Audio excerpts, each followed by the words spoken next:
अस्सलाम वालेकुम फ्रेंड्स, इस वीडियो में मैं आपको बताऊंगा कंट्रोलर जो है ट्रिम्बल का अगर आपका ग्रीन बटन से ऑन ना हो रहा हो, आपका ऑफ हो जाए तो इसको कैसे ऑन करना है। इसको आपने उल्टा कर लेना है। स्टिक की मदद से यहाँ से आपने स्क्रू को ओपन करना है। ओपन करने के बाद बैटरी को आपने बाहर निकाल लेना है। बाहर निकालने के बाद कोशिश करें कि बैटरी को टिश्यू से अच्छी तरह साफ़ कर लें और उसके बाद आपने फिट करके बिल्कुल सही तरीके से इसको बिठाना, ये इसके अंदर बैठ जाए।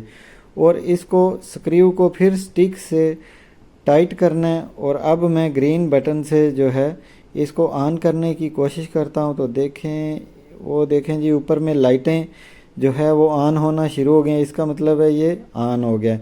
तो इस तरह की वीडियो जो है मैं आपके लिए लेके आता रहता हूँ। अगर वीडियो अच्छी लगी हो तो चैनल को सब्सक्राइब कीजिएगा, दोस्तों के साथ शेयर कीजिएगा।